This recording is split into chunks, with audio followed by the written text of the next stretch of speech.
Well, another long A-League women's season has come to an end on this episode of the Dubcast, part of the Roundball Australia podcast network. We'll go through all the highs, the lows, what your team could have done differently, who won all the awards, and get through everything that we can over the next 40 minutes or so as we say goodbye to the Dub once again.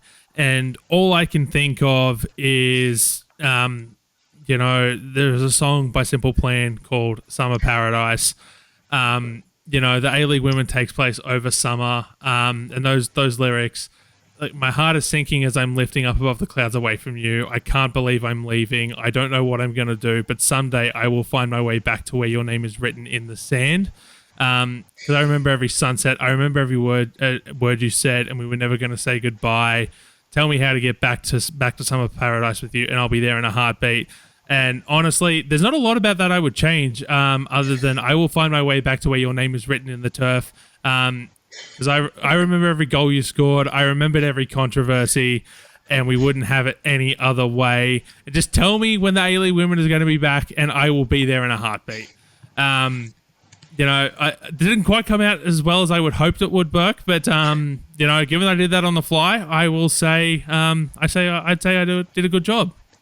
Yeah, I mean, I'll give it a solid 7, especially considering it was freestyled. So, good job. And I'm sure 7 is a lot better than some of the ratings that we'll give some of the sides that played in the competition this year, because there were some absolute stinkers. Unfortunately. But I think what we'll do is we will start with the champions, the Central Coast Mariners. So we had Annabelle Martin on the Dubcast last week for a one-on-one, not a one-on-one interview because we were both there, for an interview. And I guess it really showed just how much the Mariners were, put back by the loss to Sydney FC in the semi-finals last year. As she said, it hurt a lot. They were buoyed by injuries throughout the year. They just stuck in, they did their job, and they were rewarded with a championship for it, Burke. They were. They just really, really wanted it. You can't really call the season anything but a success. They looked stable throughout the entire regular season, and they turned it on when they absolutely needed to, and it all paid off. So a huge congratulations to Em Husband for her very, very well managed side, and to all of her players that have absolutely picked up what she's put down, and they've all come off the top of the league for it. So 9 wins, 7 draws, 7 losses. I can't say over. 5 losses, 5 less wins than third place Adelaide United, where they finished in 4th and then went on to win the grand final. I mean, it just goes to show, Burke, that all you need is a seat at the table. Yeah. If there's one thing about the Dub, is that you really just don't know what she's going to do next. You could actually genuinely look into a crystal ball, and it would give you, the magic 8 balls. Yep. It'd give you, I don't know, try again. Every single time you tried to predict what was going to happen in the Dub. Yeah, no, absolutely. Sarah Langman was named Goalkeeper of the Year at the Julie Dolan Awards, or the Dolan Warren Awards, I should say. And Izzy Gomez is voted the Shark Fan Player of the Year. Absolutely no surprises there for mine. Look, there's inevitably change in the A-League Women from season to season within squads. The salary capped league, as we know, and that salary cap is not very high as well. A lot of overseas teams, especially in the last couple of years, have taken a good, strong look at Australian talent. So I'd imagine there'd be some players heading overseas from that. But I mean, is there any reason to believe that they can't at least give it a solid crack at going back to back, Burke? I mean, they're better. There's nothing worse than coming back from being the winners to absolutely keeling over. So they better give it a red hot crack. I don't think M Husband will let them not give it a red hot crack. So I'm looking forward to seeing what they or how they back it up.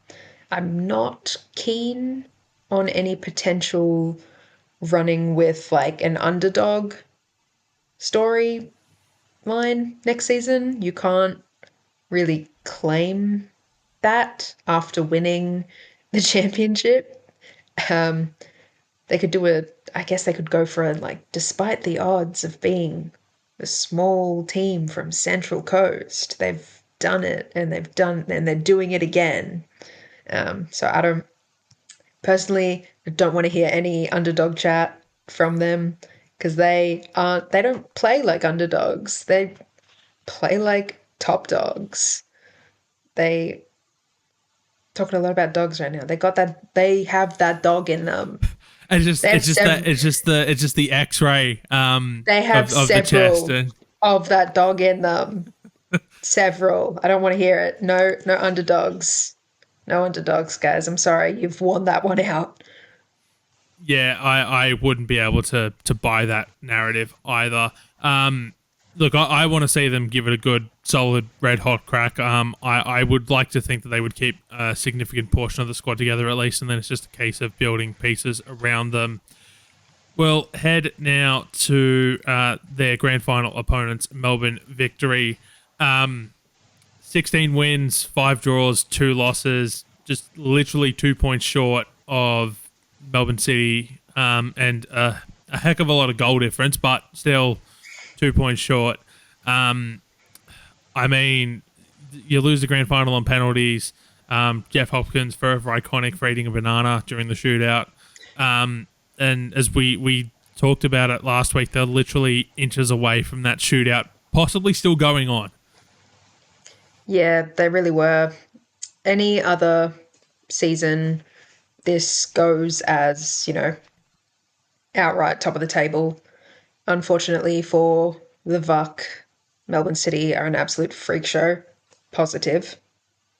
Um, so they didn't get to have their top of the table success. I think it's a bit of a shame that Victory haven't managed to pull a single trophy out of this season because they have been a great side. I mean, the numbers don't lie. They only lost twice in the season. So, yeah, solid squad. They've got, from what I've seen and heard, lots of players remaining and staying with them. Claudia Bunge signed a extension. Kayla Morrison's going to be there next year.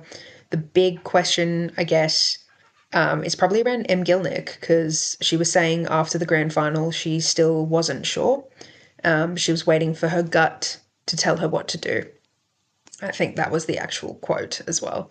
So when her gut lets her know, then I guess we will all find out where she's going or if she's staying with Victory. She definitely loves playing there. She loves working with Jeff Hopkins. I think everyone at Victory likes working with Jeff Hopkins. But yeah, he seems to get really good results out of her. So if he stays, which I believe he will be staying, as far as I'm aware at this point, I wouldn't be surprised to see Gilnick sign another contract extension.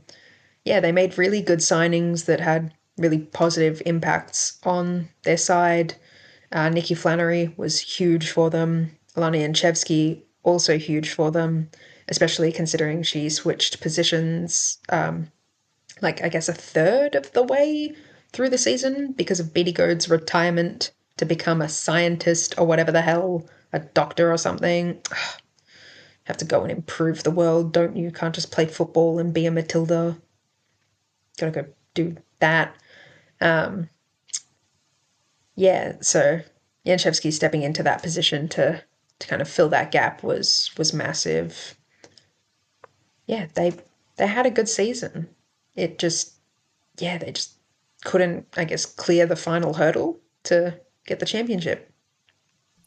Yeah, I mean, I really don't have too much more to add there. I don't think. I mean, any other season, they run away with the premiership. They're Yeah, playing Champions League football next year. It's just Melbourne City decided to do freak just to show. basically went. Yeah, no, we were annoyed that Sydney FC beat us last year, despite the fact we absolutely dominated that game, and we are taking it out on everyone. Stay out of our way. So yeah, I've got absolutely nothing to add there. It's a fantastic season by Victory that unfortunately just literally just ended in the cruelest way possible. And as we talked about on Wednesday, penalty shootouts are cruel. But, Melbourne City They went through the same really thing. are. And, yeah. They really are. Alana Yanchevsky won the goal of the year in A-League Women at the Dolan Warren Awards for that absolutely marvellous looking free kick in the Big Blue in Melbourne. She's a real victory girl, that one. She hates She Sydney is. and she loves scoring at Amy Park. Yeah. Not penalties, though. Sorry, was that too soon? Alana Yanchevsky, if you happen to hear this, I am so sorry. I could not stop myself. And that's actually a lie because she does frequently score penalties. It just wasn't her night on the grand final day. Yanchevsky, if you hear this, please don't hate me. It was just a little jokey joke. Oh, You were that one is of my faves brilliant. at Heidelberg United. Please don't hate me. Yeah. Oh, I'm gonna try and recover now. Sorry, I just completely derailed no, no, that. that is brilliant. I love it. And then I guess to show like just how dominant of a season that Melbourne Victory had, the Julie Dolan medal winner was Alex Chidiac. I mean, she's absolutely a standout. Burke, both on the field and off the field, just one of the nicest, players that you'll ever get the chance to meet if you ever do get the chance to meet her. And it seems, certainly at least over the last 5 years, that the only person who seems to know how to get the best out of her is Jeff Hopkins. No matter where she goes, around the world, no one seems to be able to get, anything better out of her than what Jeff Hopkins does, including Tony Gustafsson. Yeah, I don't know what Jeff has, but what he has in spades, and it works. It works. Yeah, I mean, honestly, like for this alone, I would honestly I would not be opposed to Jeff Hopkins becoming the Matildas coach if it means we see Alex Chidiac back in the national team setup. A new coach is set to be named. Maybe Jeff Hopkins has thrown his hat into the ring very late on. But to be honest, I want that circus to end. So let's. We're not going to get back into that again. If you want us to get anything Matildas related, check out our normal Wednesday episode of the podcast. We'll go now to the Premiers, Melbourne City. I mean, 1 trophy out of 3. Burke probably lost the third in rather cruel circumstances. We talked about that at length, the games against Wuhan Zhangda. But I mean, 16 wins, 7 draws, no losses, invincible season, the first team to do it since Melbourne City, since Canberra United. I mean, the 3 of the 4 times there's been an invincible season, it's been Melbourne City. There's just something out there or down there in Melbourne that just they can just do it. I mean, 56 goals, plus 34 goal difference, 55 points. It was an absolutely insane season from City, wasn't it? Yeah, I said it earlier. I'll say it again. There are a bunch of freaks out there at Control-Alt-Delete fields. And yeah, they're just a really well-drilled team. And they've got all the X factor in all the right places, and then a bunch more of it on the bench, ready to come off and just ruin, or come on, that is, and just ruin your day. And they will, and they do. It was a bit rough for them to kind of go out the way that they did in the semis, which we've already discussed. And if you want me to talk about that again, you are going to have to pay me. Like, you straight up. You can get me to speak about these things again if you. I'll give you my bank details. You can send me like $20 and I'll talk about it again. But until then, no. Rough way for them to exit the semis and in the Asian Champions League. But they still are the first Australian side to be in the Women's Asian Champions League and make it to the final and have one of their players be the most valuable player of that game. Rebecca Stott, the legend that you are. So they go again. They get more Asian Champions League next season. It'll be interesting to see who they manage to keep because, as I just said, they have a lot of X Factor in that squad. Most of the, I guess, speculation will be around Holly McNamara because if she isn't getting calls from overseas, no one's getting calls from overseas. I personally hope she sticks around for at least one more season, mostly so we can see her play a full season. I would give my leg at this point for a full, uninjured season of Holly McNamara. But yeah, honestly, any of them at this point, hell, even Shelby McMahon, never mind the fact that she still has to finish high school, she's good for it. She's good for an overseas contract, I think. They'll obviously have a lot of players remaining. There's quite a few on like 2-year contracts, and this year was the first year of that. So they're either staying or City are getting paid for them. One or the other. It's a win-win either way. I think Matriciani's had a very successful season as his first time head coaching in the women's game. You don't get much better than an invincible regular season, do you? Yeah. No, you can't. I mean, it's almost like it was almost basically a seamless transition. Like it's basically been seamless transitions from Rado Vidicic to Dario Vidicic to Matriciani, and I understand a lot of that comes down to the culture within the City Football Group is that they have their set styles that they want to play, and they identify coaches who can coach and play those styles to essentially just keep consistency, so that way, you get a situation where you can essentially plug and play a new coach, and while there'll be little tweaks that they make based on their profile, it's very much a recruitment based on a set system, a set style to play. And we see that just with the sheer, like if you go back and have a look at all their possession stats over the last, handful of years, they're all, I reckon, across the season, probably high 60s most weeks, because that's just the style of football they play. It's high possession. It's basically just choke out the opposition and then just pounce and dominate. And, we've seen that this season just throughout. One player I do want to touch on who didn't feature a lot this season was Rihanna Pollicina. She's going elsewhere, right? There's no way she stays. Yeah, I can't imagine she stays. It's a shame because she's been a huge feature for City for quite a few years now. She's been captain for quite a while as well.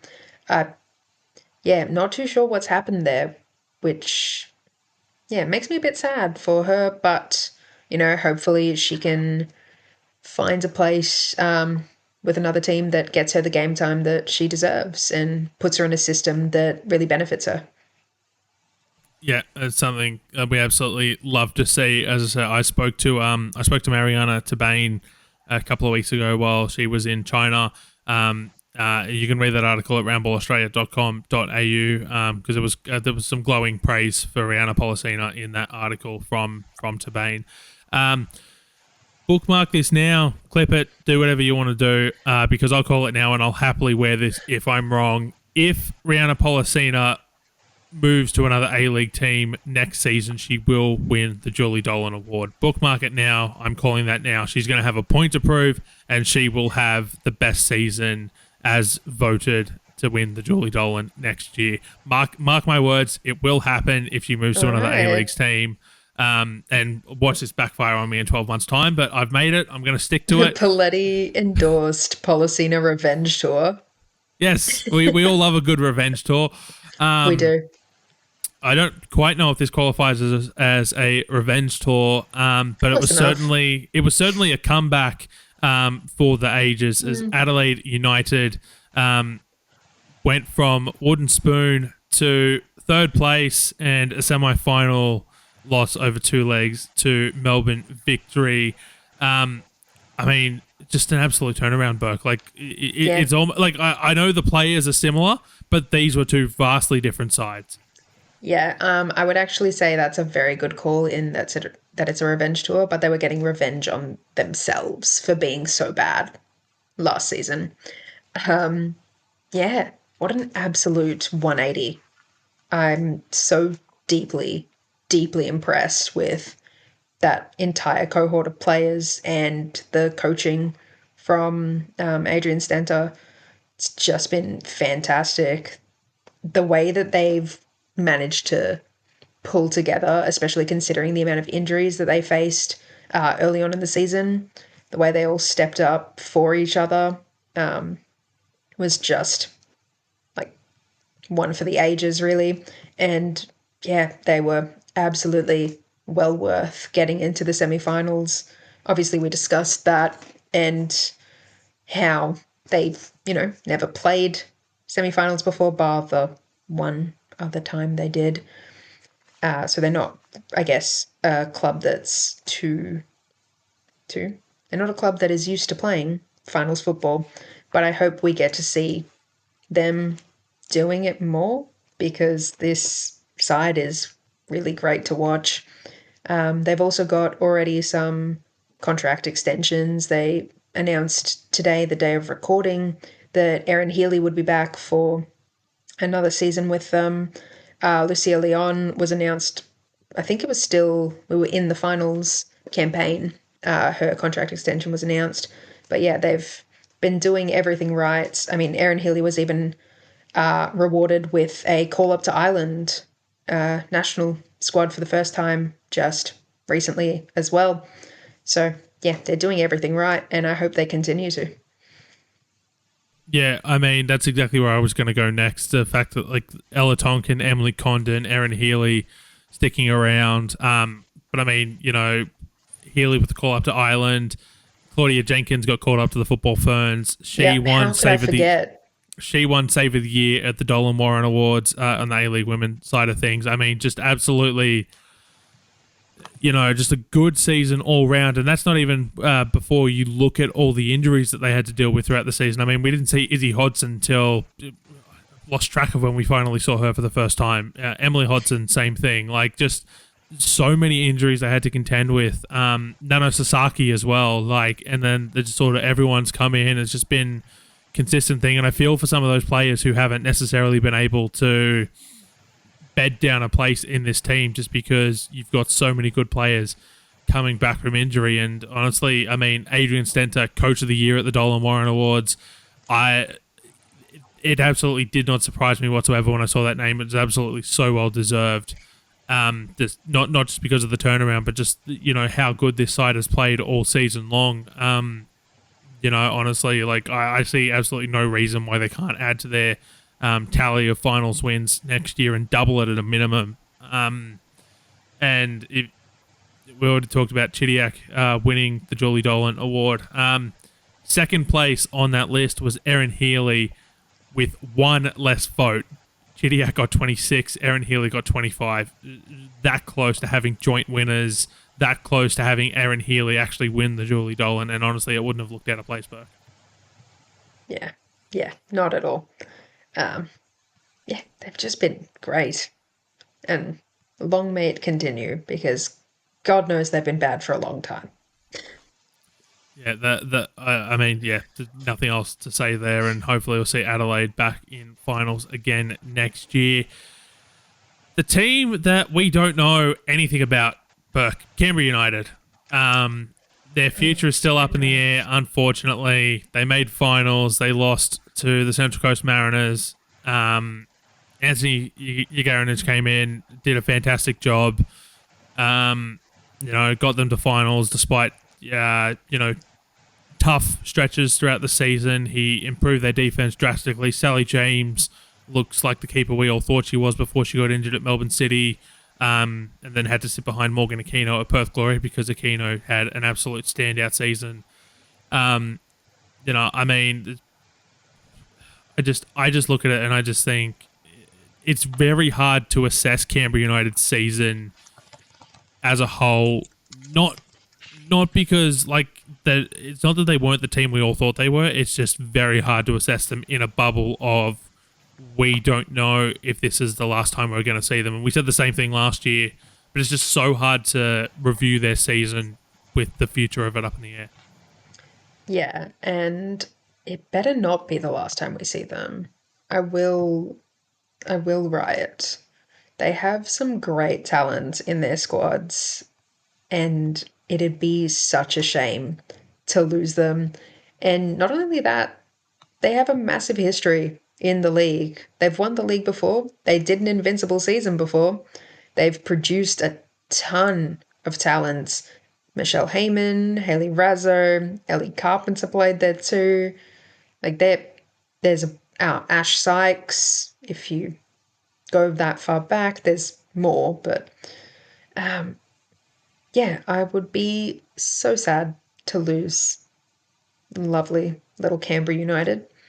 I think, all things considered, they had a solid season.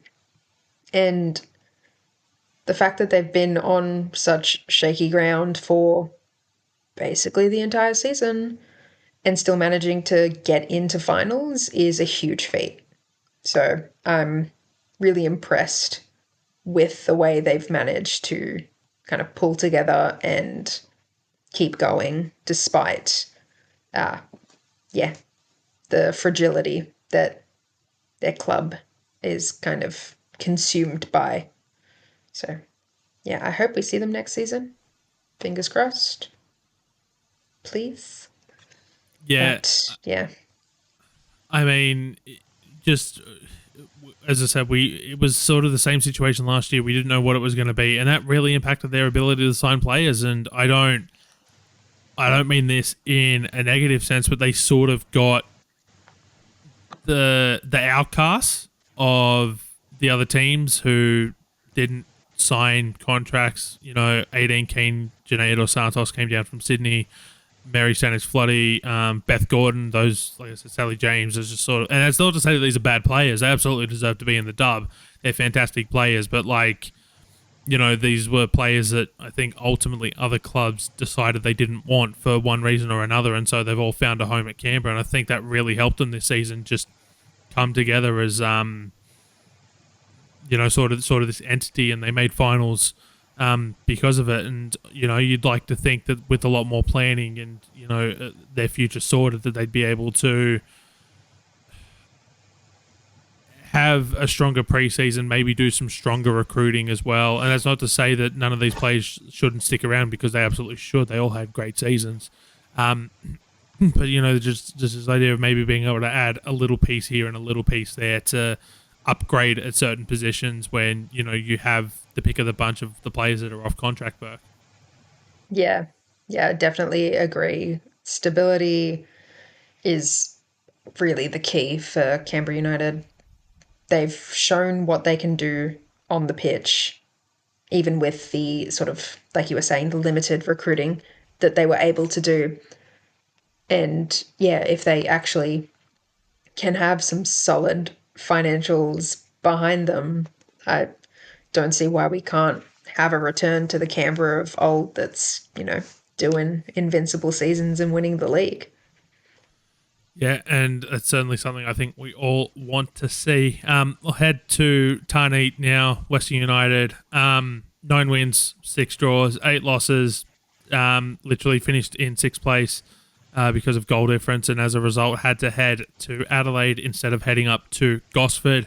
They had their season in their own hands come the final round. Had they beaten Wellington Phoenix, they would have hosted either the Mariners or Canberra Actually, they would have hosted the Mariners, and we're potentially looking at a completely different champion had that happened.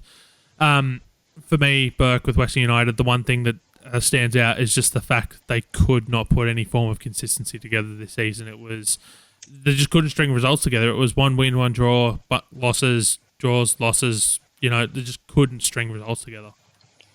Yeah, it was a bit of a shame for them that that's the season that they had, considering the roster that they have.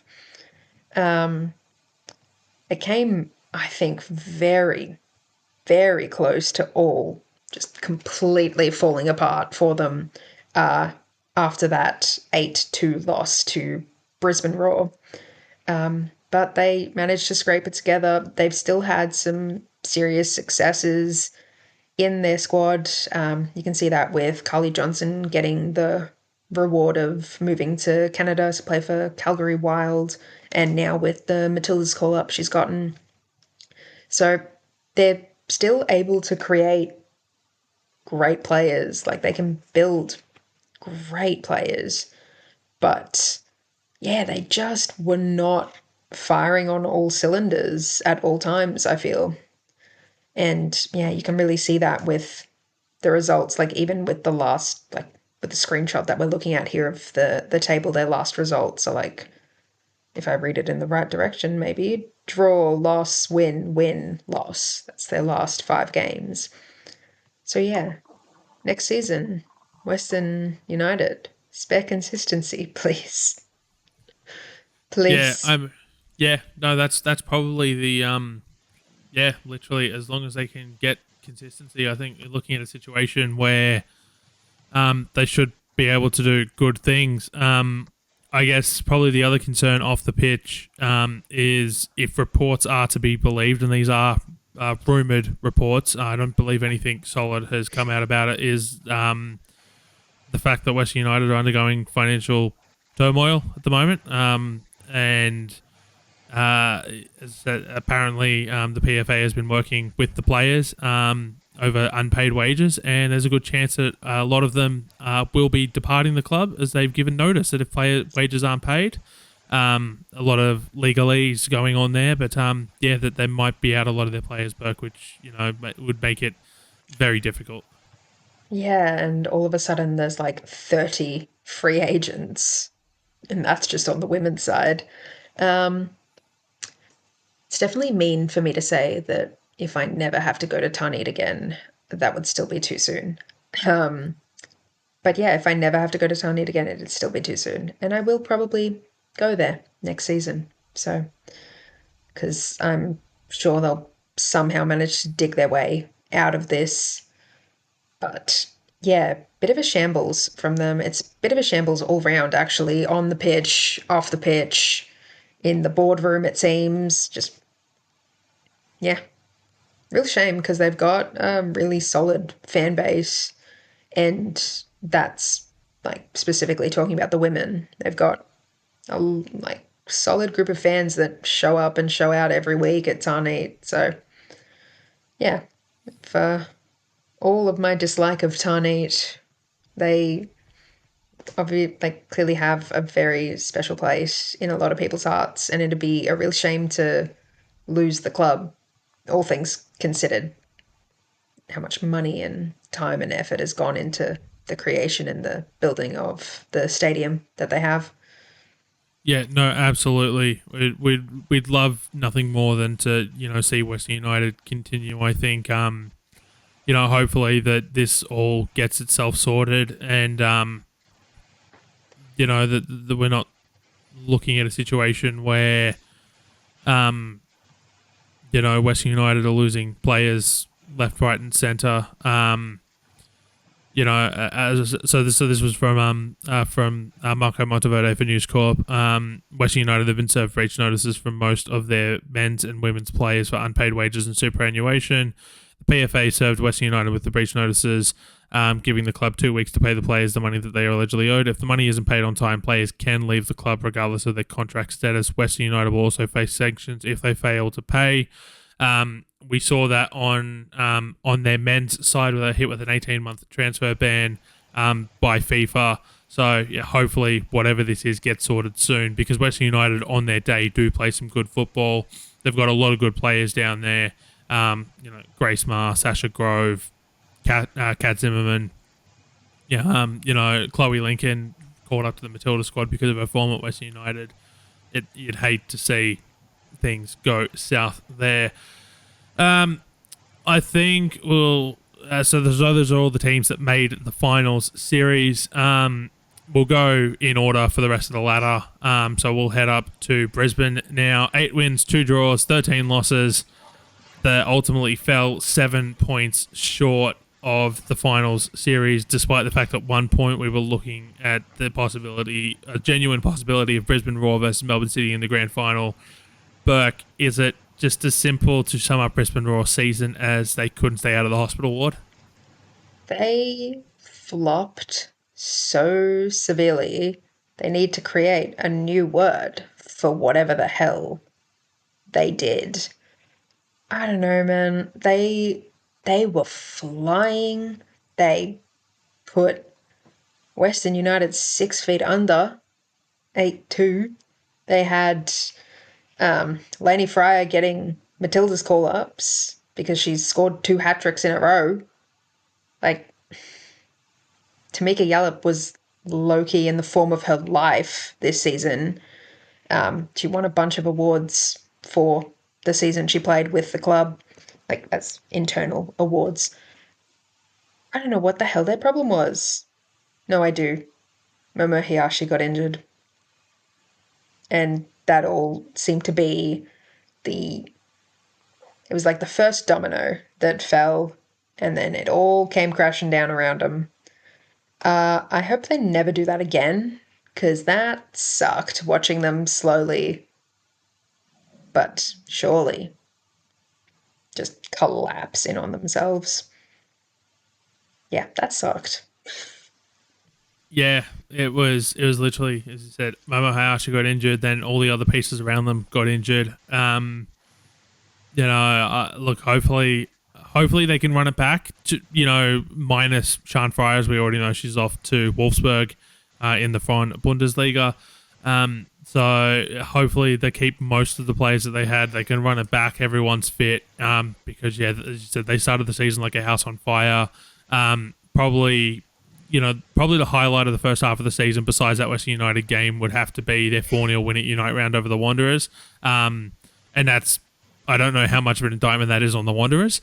But you've still got to play well if you're the winning team, and they absolutely did. I guess, probably I want to see most of this squad back. There is one player I don't want to see back. And if you know, you know. I don't think I need to talk too much on that. No. But yeah, honestly, like Alex Smith did a good job as coach after coming in last year. Got a full season, and I think that paid dividends for the Raw. So hopefully we get to see more of them. We'll head now to Sydney FC, and you said, Burke, we're talking about the Mariners, that you can't win the championship and then just fall off the face of the earth. And well, you can actually.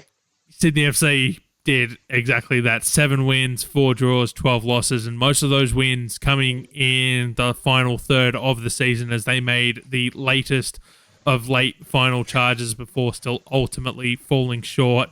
Long after everyone had written them off, and then it was just like, they can't do it, can they? They can't, surely, as they racked up win after win, draw after draw. Literally they won, looking at their last 5 games, it was literally, they lost to Adelaide, but before that it was, a winning streak of 4. Just anything that could have gone wrong for Sydney FC this season did go wrong. They got hit with a wave of injuries. Their recruitment probably wasn't up to scratch after they lost Courtney Vine, Jada Wyman, Charlotte McLean, who I think she's played like maybe 5 minutes for North Carolina. Just so many things went wrong with Sydney FC this season, but It was just like own goal after own goal after own goal. And I don't think they actually scored any own goals during the season, which is crazy. I've never been more irritated by a team in my whole life towards the end of the season when it kept looking like they were just going to sneak into finals. Oh, I don't know if I said it on this podcast or if I said it on the Beyond 90 podcast that I'm also on, but they were like a cockroach in a nuclear warfare. They just would not die. I don't know how they did that, and I'm really mad about it still. Why couldn't you guys have just won the wooden spoon? It would have been so funny. So funny. But no, I don't get to have fun. I don't get to have a little laugh at Sydney's downfall. I mean, I did. I did greatly enjoy Sydney's downfall. So sorry to you, Sydney fans, but not really because you've been in a final like every other year for the last whatever amount of years. This is literally the first time they've missed the finals in the entire history of the A-League women competition. Like, yeah, I don't feel that bad. They've never finished below third, if memory serves me correctly. Like, this is for these people. This is just absolute insanity. And they were on track to win the wooden spoon for quite some time. They really were. I was really campaigning for that, honestly. If you've been following along the pod, you would know that I've been the number one Sydney FC hater. And I always have been. I'll try not to be next season. I'll try to have an open mind. But if they insist on being this way, I will have no choice. So I'm putting you on notice, Sydney FC. If you don't want me to continue my hate parade, you have got to do something. I think one of the first real bad signs for Sydney was Hannah Lowry doing her ACL, which was an eternity ago. But it really felt like the first kind of shock to them in the season. I definitely agree with maybe the recruitment wasn't the best. Not me saying that after mentioning Hannah Lowry, who was recruited. Not you. Yeah, it was just absolutely bizarre to see them go from having won the championship to like fighting to scrape themselves off the bottom of the table. Bizarre, but I did enjoy it. So if they want to do it again, I wouldn't be mad. They would be, rightfully so, but I would not be mad. Yeah, I mean, look, it was one of those things, like for me, the recruitment, I mean, Jada Wyman, probably one of the best goalkeepers the last 5 years that we've had in the league. So literally, they bring in New Zealand international Bree Edwards. They keep Talia Franco around. It's been announced that she will be departing the club. Following the end of the season. Edwards starts in goals, then Franco comes in because she gets dropped, and then Franco gets dropped. Edwards comes back in, and then Edwards gets dropped again. And then it's like, and then the sign of Beth Mason-Jones mid-season, but probably well beyond mid-season, I think. Where did that leave Jasmine Black, who was the third choice keeper, who came in onto the bench, and then Mason-Jones got dropped, and it was Jasmine Black who finished out the season. They used 4 goalkeepers. But the problems were at the other end of the pitch, and I understand, as I said, a lot of this came down to injuries. It wasn't just Hannah Lowry. Millie Farrow as well got injured. They brought Kaya Simon in the off season, who never actually took the pitch for Sydney FC because she never recovered from her injuries. Recruited Amber Luchtmeyer, who. And I understand a lot of people getting sick of hearing 23 goals in 23 games for Bulls FC Academy in the NPL Women's New South Wales, but a goal-a-game goal scorer who won the Golden Boot could barely get into the lineup. Mackenzie Hawkesby ended up playing at striker, and she's a very good midfielder. And the weird thing was that it worked, but it also hurt the midfield at the same time. Like, it was just one of these things that, yeah, it needs to change next season. Whatever Ante Juric got wrong this year, he needs to fix in the off season. And this was something that I identified in our season preview. It's just the fact that he's also coaching at Sydney United in the NPL men's. It's just it's baffling to me. I don't think it's any coincidence that when Sydney FC women's season ended, that Sydney United turned around their NPL men's form after a struggling start to the season.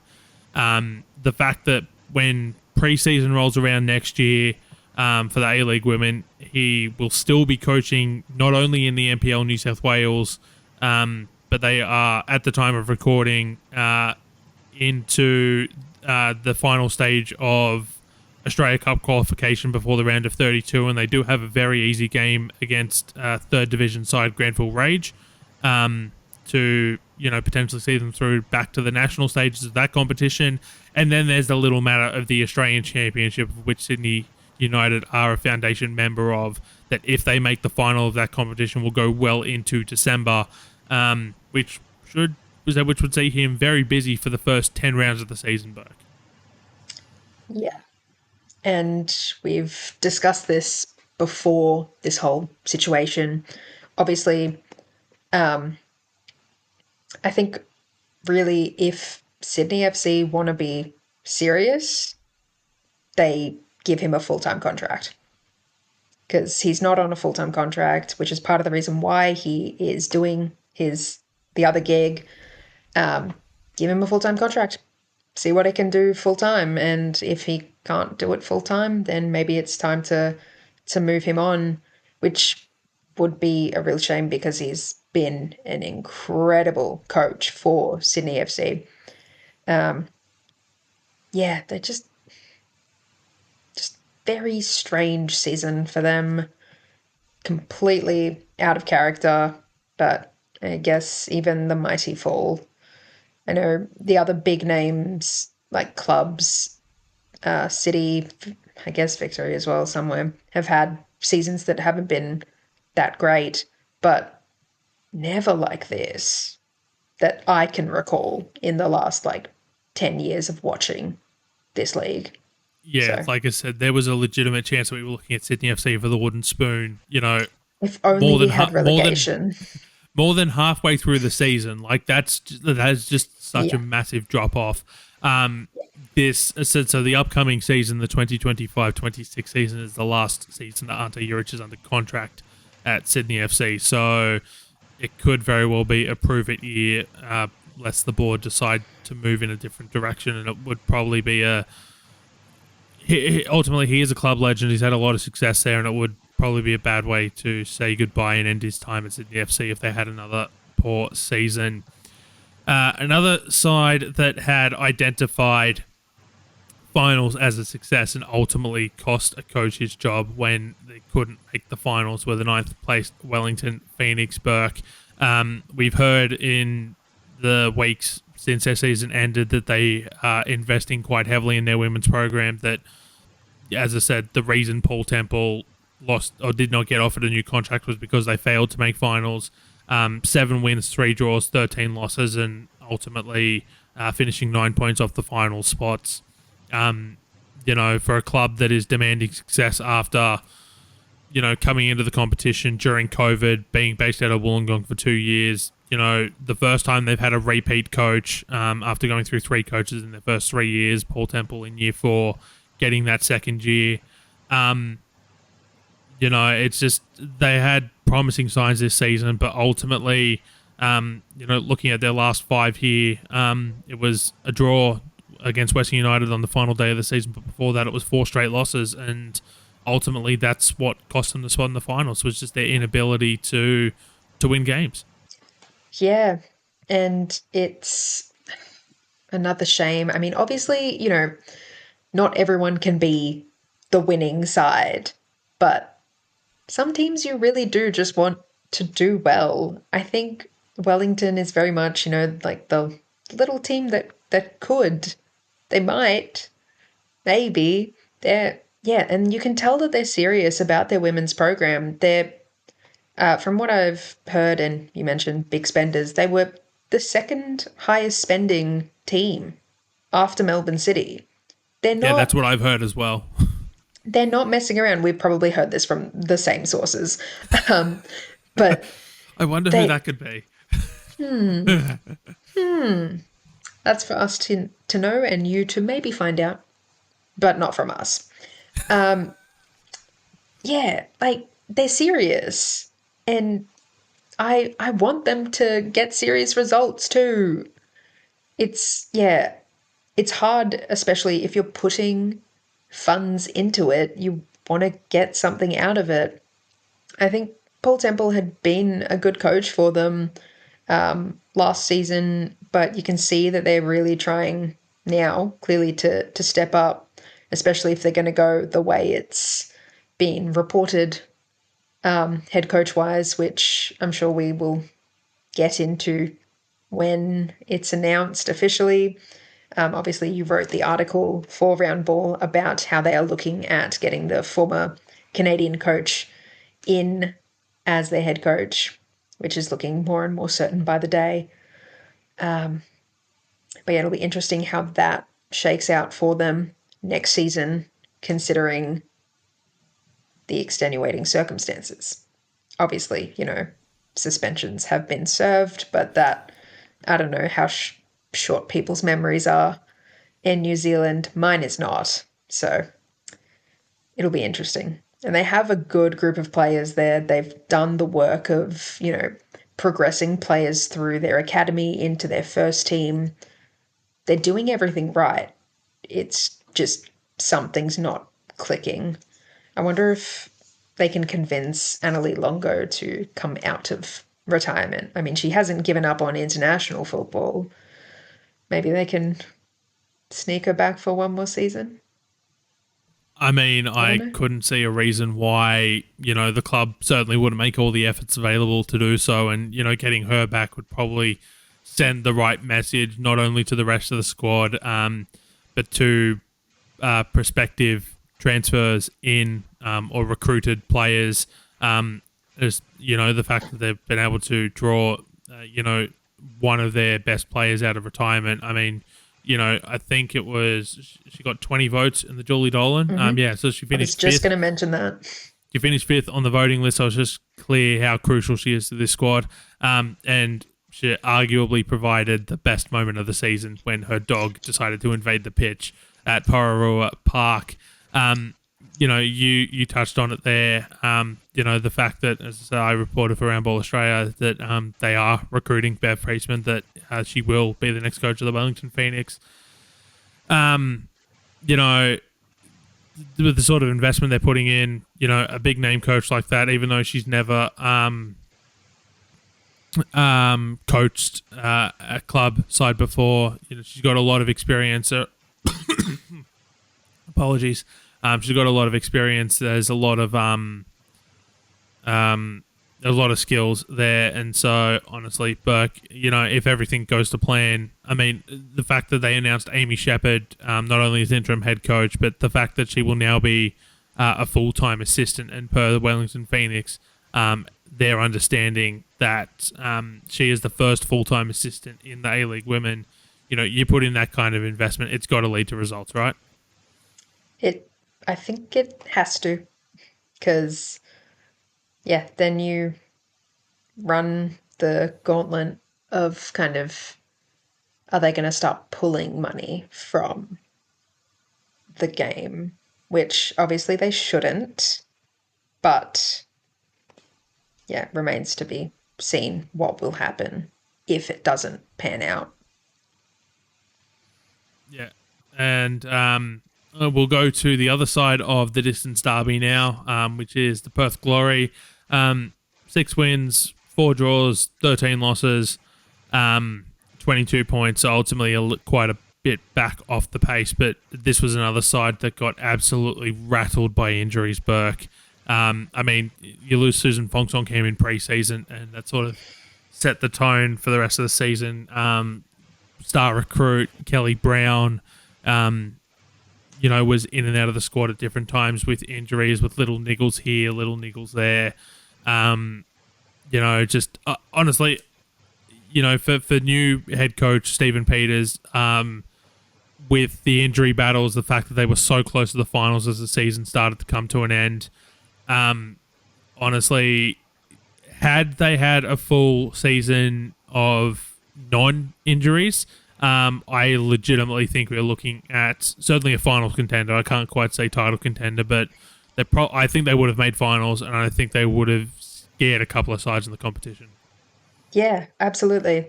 Was the round one game that they played against Melbourne City and came out firing and was leading 2-0 at halftime, I think.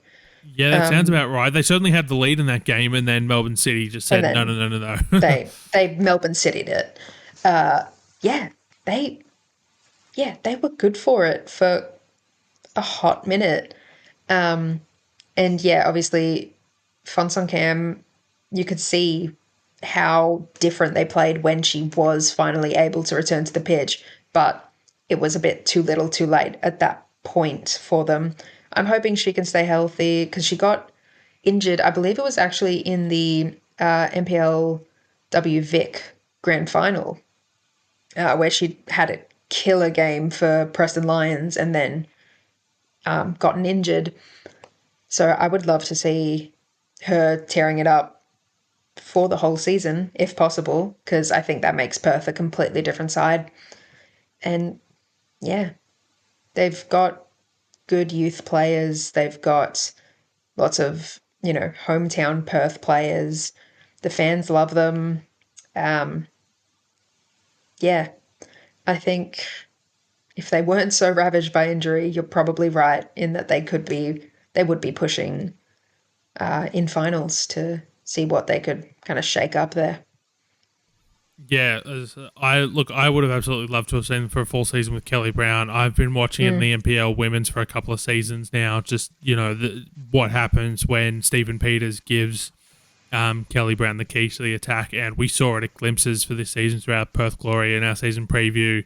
It came after the NPL Women's New South Wales Grand Final. I spoke to Kelly Brown. I spoke to Stephen Peters at that game. We touched on in the season preview. Just the closeness of their relationship as player and coach, and how Peters trusts Brown and Brown trusts Peters, and to be robbed of that, I think really hurt the Glory.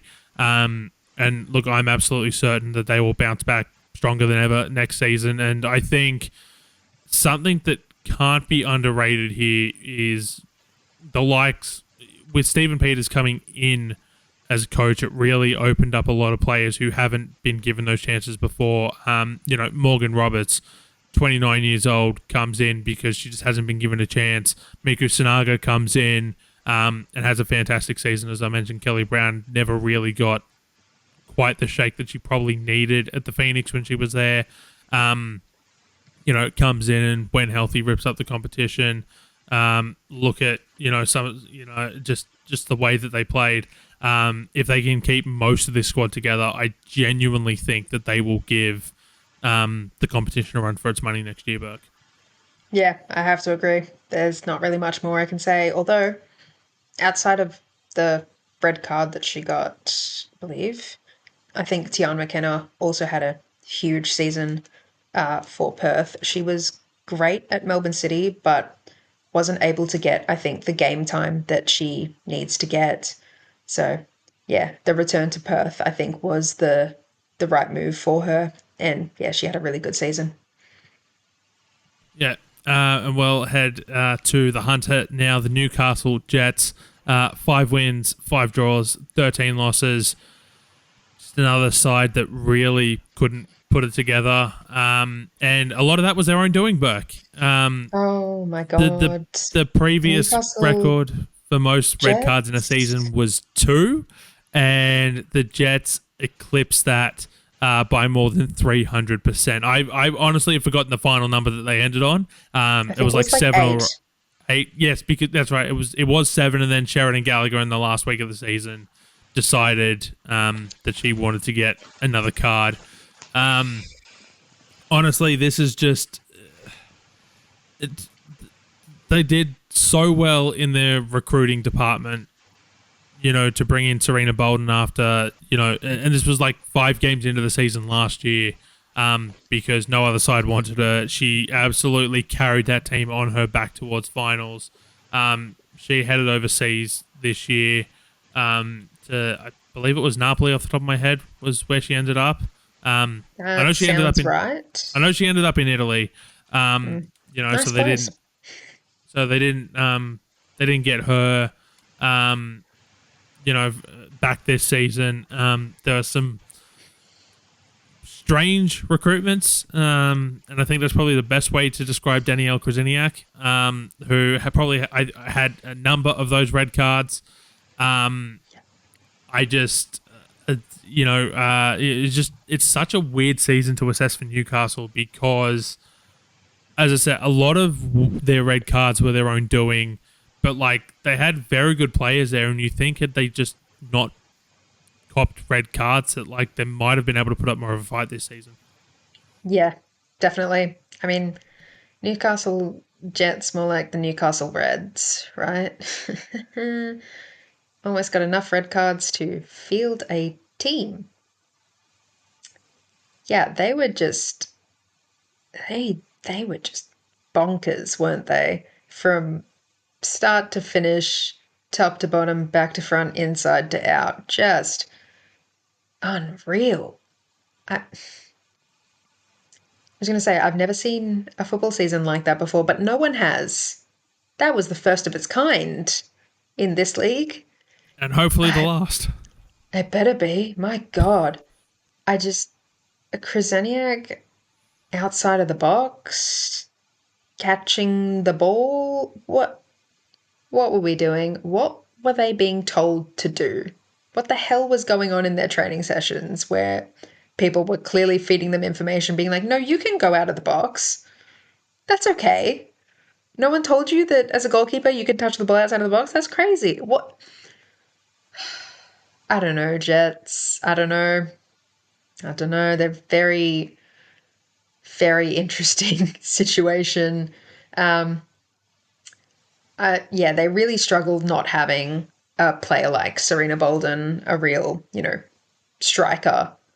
Um, but they obviously still had some really bright points, Tash Pryor being one of them, obviously.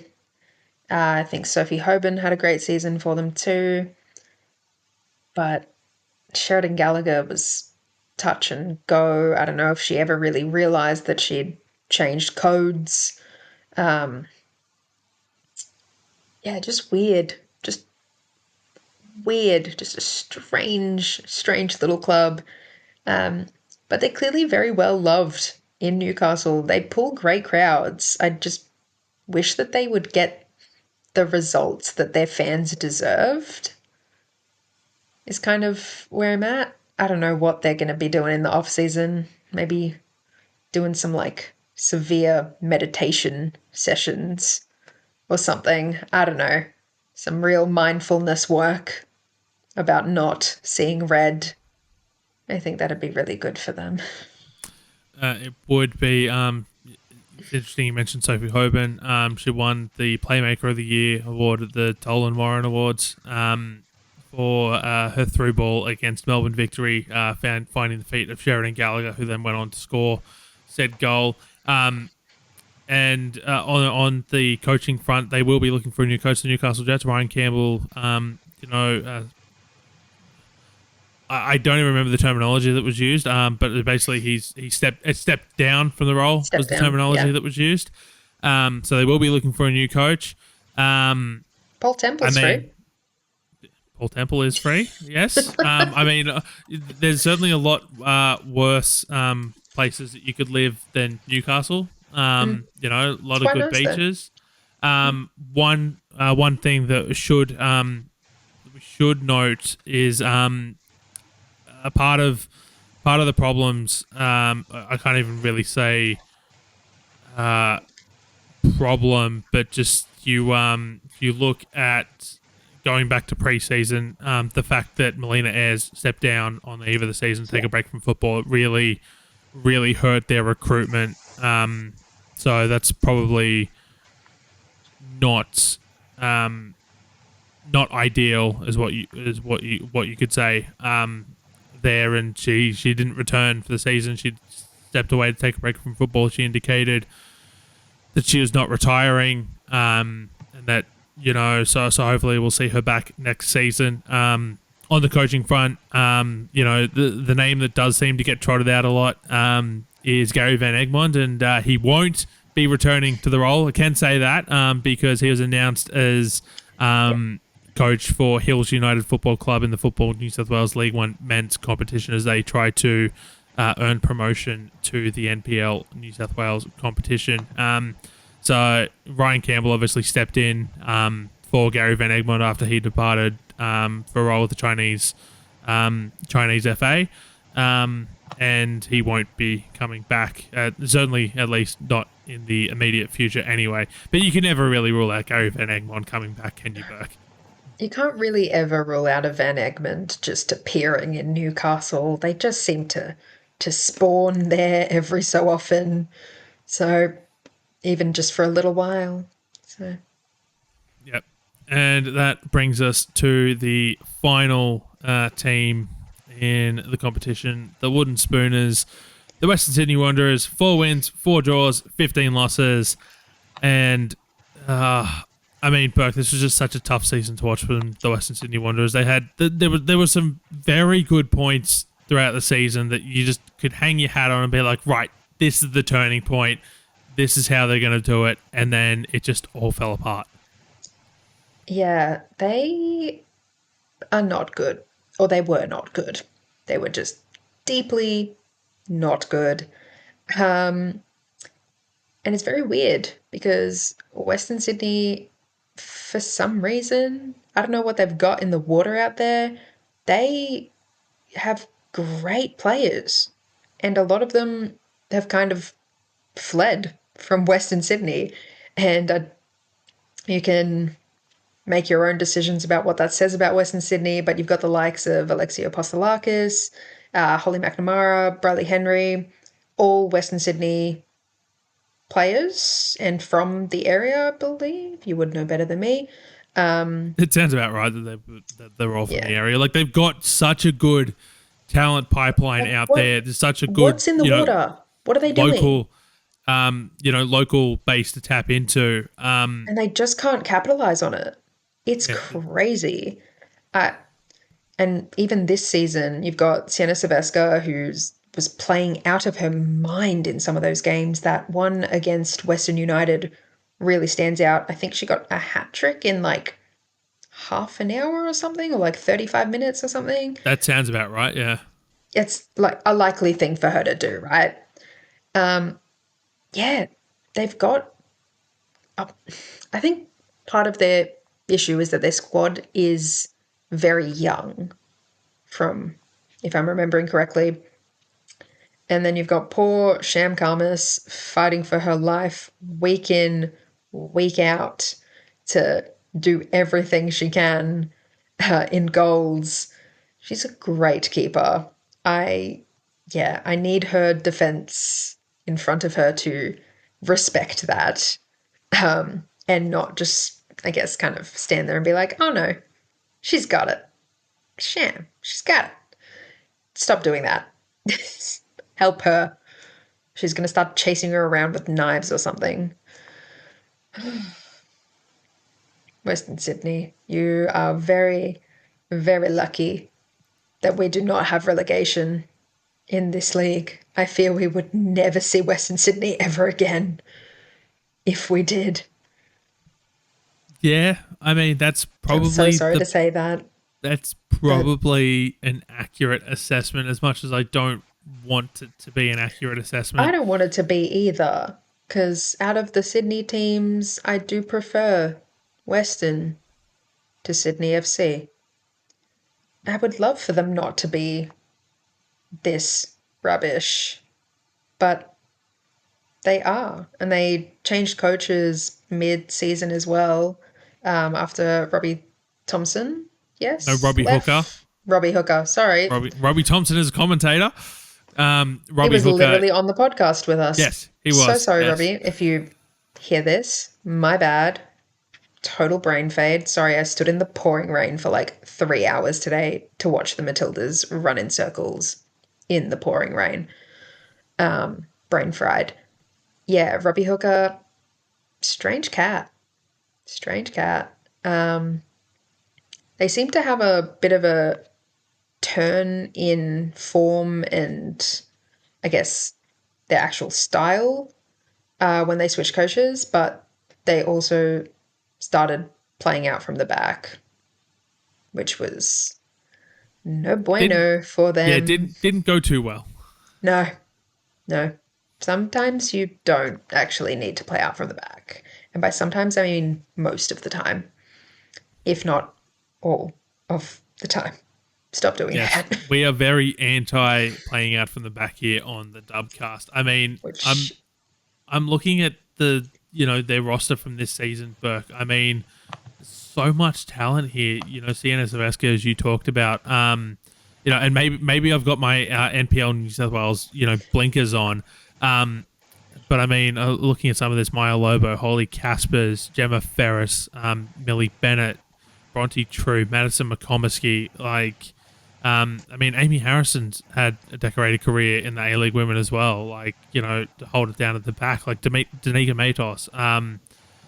It's just so much talent here, and yet it didn't meet the potential. yeah, that's really all you can say for it. I don't know if or what it was that wasn't clicking for them, but it like really, really was not clicking. Like, you're not even the puzzle pieces they were trying to connect were not even from the same puzzle. Like, that's how bad it was out there for them. And it shouldn't be when you have the kind of players that you have. I mean, obviously, I wasn't given the squad that they have, and like the age of them, wasn't ever really expecting them to be, a top club contesting for Champions League football. But getting only, what was it, 16 points? Yeah, No like good. every other club reached 20 and they didn't. Yeah.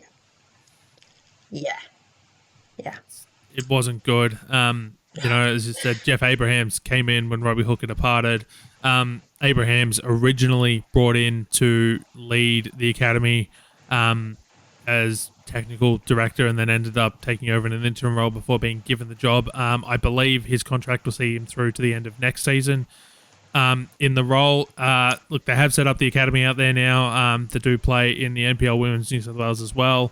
They're having not too bad of a season, and should stay up, in part because Jeff Abraham's old side, Sydney Olympic, are having the season from hell. And I've talked a little bit about that in recent weeks. Some strong recruitment, a full off season, and I see no reason why they shouldn't be able to do well next season if they can just get it right, Burke. And I think that just seems to be the problem for the Western Sydney Wanderers, is they just can't get it right. Yeah. And I mean, doesn't make any sense because haven't they had Tom Samani working in their back office? Like, Yeah, I don't remember his exact role, but but I look, he's been working there. he has a wealth of women's football knowledge. I do have a photograph of him somewhere spotted at a Wanderers game. Yeah. So like he has been part of the staff at the Western Sydney Wanderers and their women's program. So yeah, it's weird that it just hasn't worked out. But I mean, look, hopefully they can turn that around next season. And perform a lot better than a wooden spoon.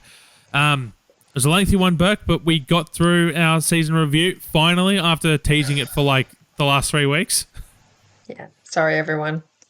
Look, we may not always get places on time, but we will get there. Trust on that. Trust the process. Trust the process. It can be long sometimes. I mean, it simply, I think the easiest way to describe it is just so much happened in women's football, which is good. We want plenty of things to talk about in women's football, which is, like,